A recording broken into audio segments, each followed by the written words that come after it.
Hey guys, it's Tristan here from ZebraInvest, and I'm just here with Tom. We're just at his latest flip on Newmarket Street, and we're just going to sit down and have a chat together about how you find and work with investors.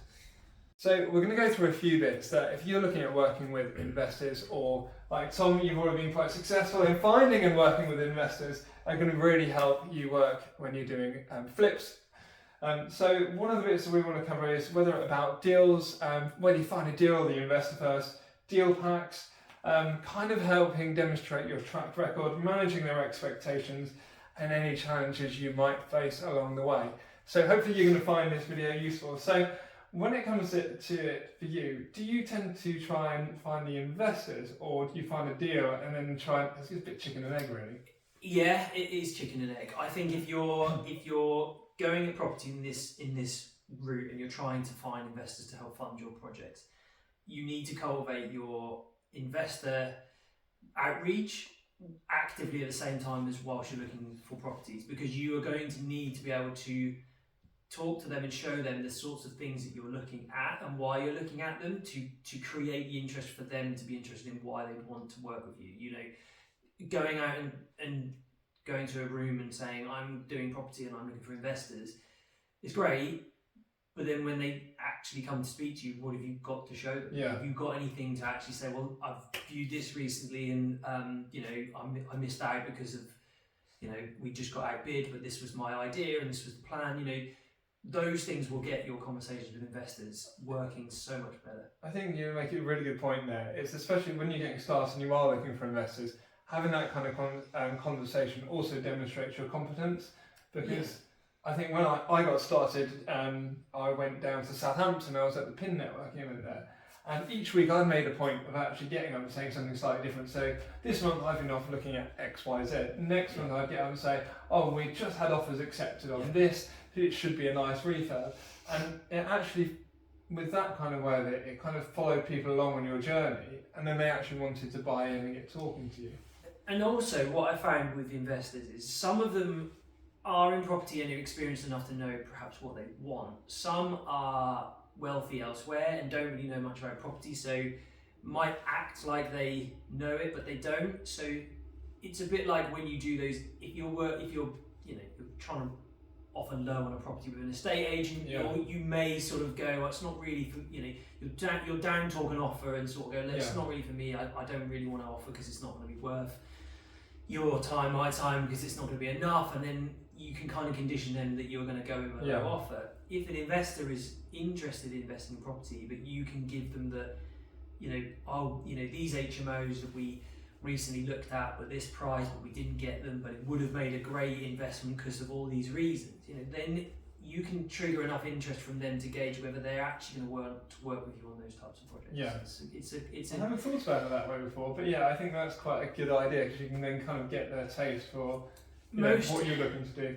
So do you usually put a deal pack together then to present to investors, or how do you usually kind of put your deals across to them? I have done, and I do still for some, but fortunately at the minute it's more of a open relationship with them that I can maybe send them just the right move. Cultivated over time to kind of explain what you're looking at. Firstly, it was deal packing. It was a very simple template of, this is the project plan, ideas, renovation, end figures, the full works, and that would be then for them to discuss and review with me, and then we would then work out whether that was something they wanted to do, and then slowly from there it's been a few years of that relationship going backwards and forwards, and even new investors I speak to, I'll do deal packing for, or might do just Zoom calls or conversations with, and handle it slightly differently. But I think you've got to have your fundamentals put down somewhere. Yeah, well, I still do deal packs, but one thing I have found with the deal pack is the more information you put in it, actually, the more you confuse someone. So I found if you just go go through the basics, go through the detail, a little bit about the area, and then stack what the numbers look like at the end and what it should look like, then that tends to work. I used to do them where it would go down to how much the solicitor's going to cost, how much this is going to cost, how much the bills are going to cost, and someone say, because you've got that level of detail, say, oh, what about the indemnity policy? And I'm like, actually, if you just put legal fees in lump sum, then they kind of feel it. And I think I'll always do perhaps my kind of few slides of the property, the floor plan. Then I might do my version of what I want to do with that floor plan, with headline figures around the refurb costs or the budgets around that. Maybe then some pictures of finish, and then the end exits. This, and then sort of the ask. I think that's also good to have in any of the slide decks. Is a summary which is basically, I am asking for X to do Y, Z for this, and because all that context in your pack is you building up for the investor to read it all, but they're just like, so am I buying the whole thing? Am I not? What am I funding? And if you can, I think you're spot on there. You do need to put an ask in, and it's something I've definitely recently included in my sheets. It says on my one previously, it used to say cash needed, whatever else, and then a tiny little bit. Whereas now I literally have a page that says I'm looking to do this, and here you go. So how do you present your track record to people, or credibility of what you've done in the past? It's probably one thing I've not been that strong at doing, because I don't have a huge, I've got a few things on like socials and stuff, and we used to be a lot busier, but it's just me now doing my own projects. So I will show them some of the stuff that that I've collected. Maybe it just be photos. I mean, fortunately, as I've built a little bit of a project history, I now have real data. I try to keep a lot of my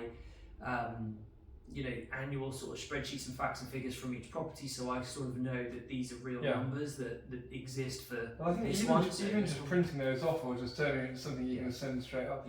And the other one, I'm not sure if you've tried doing it, but if you go on Rightmove history or Zoopla history, you can actually find all the old sale listings. So you can find the ones from when you bought it, and also the ones when you finish it. I've done it where I've actually printed both and said, "But this is what I bought, and this is what I did," and actually, even if you don't have it, you can quite easily piece it together. I think you've got to just put all those, anything that you can, that if you've brokered a deal and maybe you've sold on and someone's completed it, like at least you sort of have got the breadcrumbs of that was my idea and someone else even saw it to fruition. Like that's enough sometimes to display at the early stages that you're on the right track. It's then proving what you can then do to help bring that project over to you so you can see it through. So what did you offer to your investors on this? Did you do sort of like a joint venture where you offered them a share of the profits, or no? This was fixed percentage returns with a first charge on the property, and this is we've got no bank lending or anything like that. It's privately funded. And the guys have worked with me before, so that was a nice revisit really to an existing lender that's been happy in the past. And I just kind of showed them the project and told them where I wanted to go with it, and we're then using the same paperwork and that's a really nice way to do it. I imagine fairly clean and fairly easy to get it across the line. I'm aware that there's one or two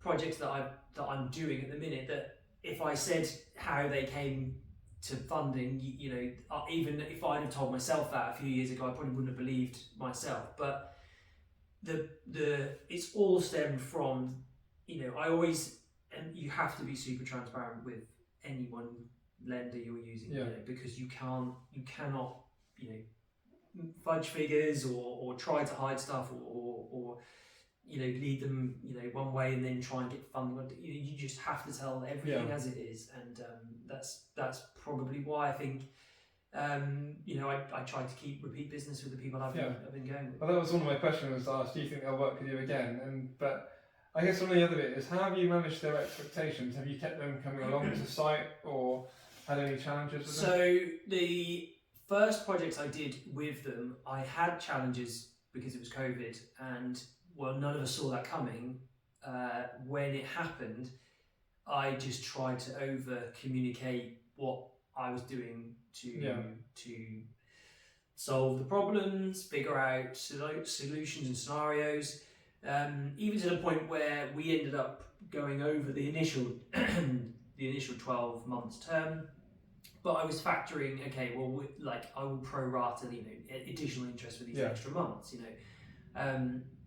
And I think for them, they probably were worried. I mean, I need to revisit their mindset at the time, but they probably were concerned about what was happening and whether that was there was going to be a big problem there. But the whole point, I was active.